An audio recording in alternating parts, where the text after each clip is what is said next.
बार की बात है, कहीं दूर किसी गांव में एक दर्जी रहा करता था। उसी दर्जी का एक दुकान था।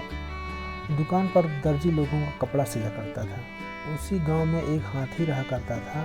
वह हाथी तालाब में रोज नहाने जाया करता था। तालाब के रास्ते में दुकान दर्जी का था। दर्जी रोज हाथी को खाने के लिए फल दिया करता था। एक दिन दर्जी किसी काम के कारण दुकान पर नहीं आया।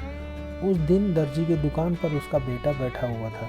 हाथी ने अपना सूंड अंदर दुकान के किया ताकि दर्जी उसे खाने के दे सके कुछ, पर आज दर्जी तो था नहीं और उसके बेटे ने हाथी के सूंड में सुई घुसा दिया, जिसके कारण हाथी को पीड़ा होने लगी। हाथी ने सोच लिया कि आज दर्जी के बेटे को सबक सिखाना होगा।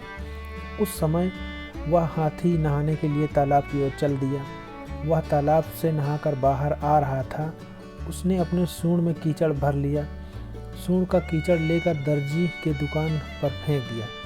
कीचड़ के कारण दुकान में मौजूद सभी कपड़े खराब हो गए, साथ ही दर्जी का बेटा भी गंदा हो गया। अब दर्जी के बेटे को सबक मिल चुका था। अब दर्जी को यह खबर मिली तो उसे बहुत ही दुख हुआ। दर्जी ने अपने बेटे से ऐसा करने को मना किया और उसे डांट भी लगाई, लेकिन उसका बेटा जो है पछतावा कर रहा था। लेकिन अब पछतावा करने से क्या होता है।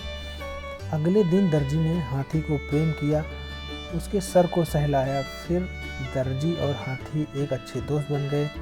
अब दर्जी के दुकान पर जब भी हाथी आता तो उसे दर्जी और दर्जी का बेटा खाने को फल दिया करते थे।